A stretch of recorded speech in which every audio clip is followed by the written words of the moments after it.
Hey everybody, this is Viper4724, and I just want to do a quick feature video with Tezz1 the Seeker. He's definitely not one of my favorite planeswalkers. I don't use him very often, so I decided to take on a little bit of a challenge and see what I could put together with him. I did decide to go with Energize in this deck. As you can see, we got Gonti's Aether Heart, Deadlock Trap, Dynavolt Tower, Aetherworks Marvel. For my creatures, using the Aethertide Whale, Aether Sphere Harvester, and Electrostatic Pummeler. As you're going to see when we're going through the game here, the real goal is to get at least one extra turn out of it, get the board decently full of Energized gems, and try to get a solid hit with the Pummeler. It has worked out nicely so far. I did test it out a couple times because I'm not very good with Tezz1.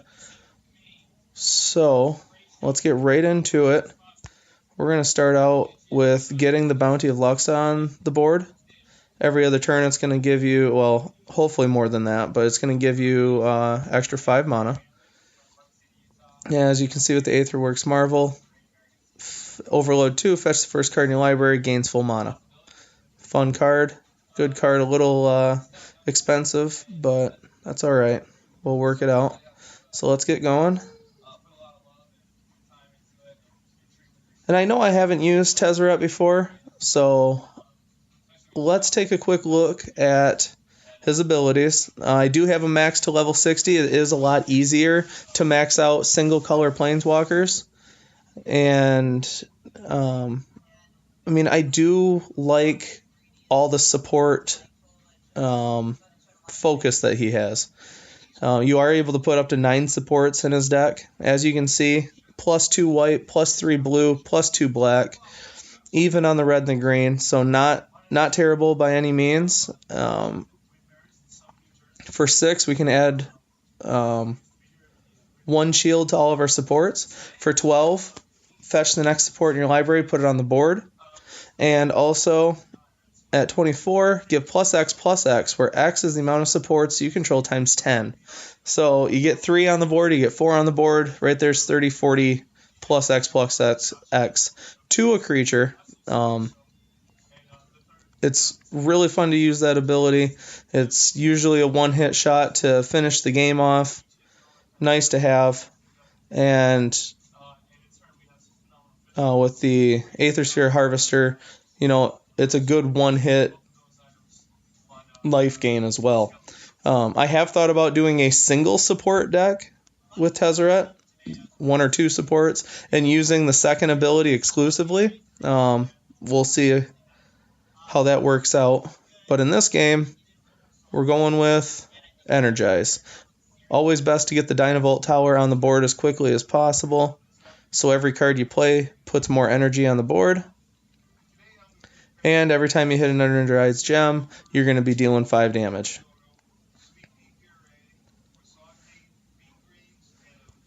Okay. Just throw that back in his hand real quick. Now remember, our bonuses are white and black are equal. Blue is an extra one on top of them.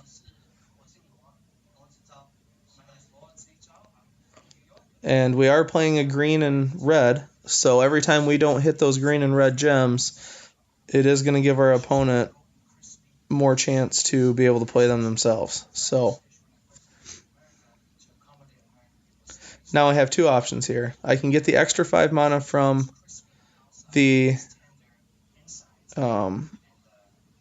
gem there, or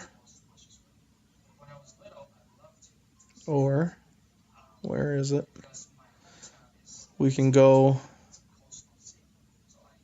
right here. I'm going to use this one, hope for more. Got a lot of extra out of that. Pretty happy with it. Since I'm not playing a white planeswalker, there's a really good chance that they weren't going to go for my 5 mana. Now, if I was playing a white planeswalker, it would have been smarter to go for that.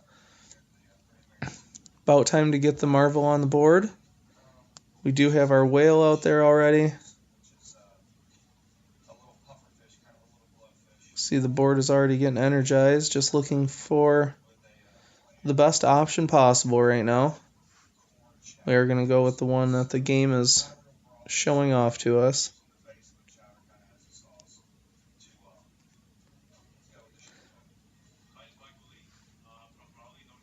Okay, got an Ether Heart coming up. Got the Marvel going on the board next.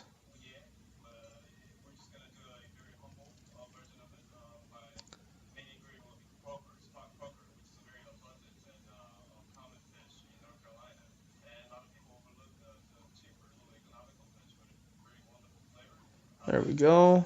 Perfect time to get the Pummeler out. Ether Heart's going on the board. Pummeler's next.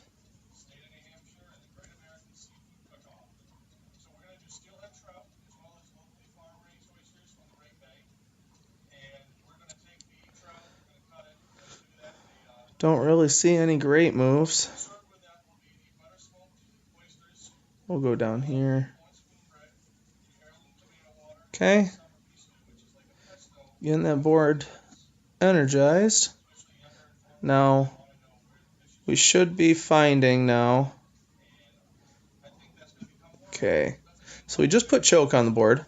So our opponent has a masterpiece. When your opponent matches 3 or more blue gems, your opponent is drained of 6 mana. Well, don't want to be using blue anymore. Thankfully with Tezz, black and white still give us pretty good matches. And with the Aetherworks Marvel on the board, we do want to start overloading too, so we can just keep adding cards to our hand and, fully using them. We're going to throw a card back into their hand, hopefully at some point.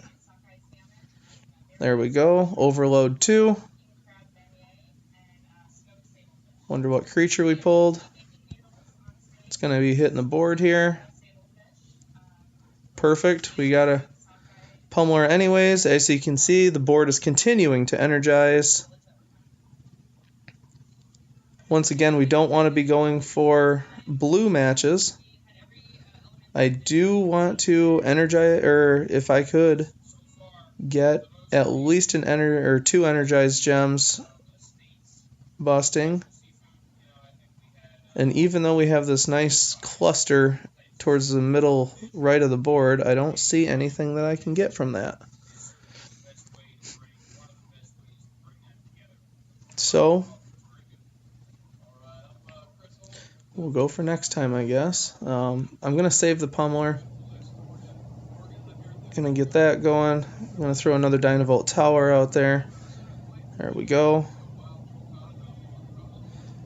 Boom, 22 damage coming up. We got the Dynavolt Tower on the board. 4 more energized gems to replace the, I believe it's 3 that they changed him to that he takes away. 5. He removes 5 energy from the board, which is fine.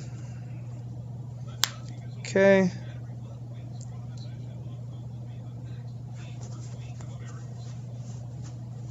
Man, not seeing very many fun moves with tons of energy on the board. Not really giving me any options. Anything to use. So, what I am actually going to use here. Yes. We're going to pull another support. There we go. Energize a couple more gems. Now the hope here was to energize another gem that I could use, and obviously the game isn't going to let me do that. So, oh well, we'll do what we can. There we go, 24 damage, kills them. Pretty nice win. Great way to use Tezz, still relevant. I didn't mention this, so this is a Type 2 deck as of right now. We'll see what the new developers do with Type 2, if they're going to rotate out Aether Revolt and Kaladesh. yeah, fun deck, fun to use. I've won with it multiple times now. I hope you all enjoyed it. Thanks for watching.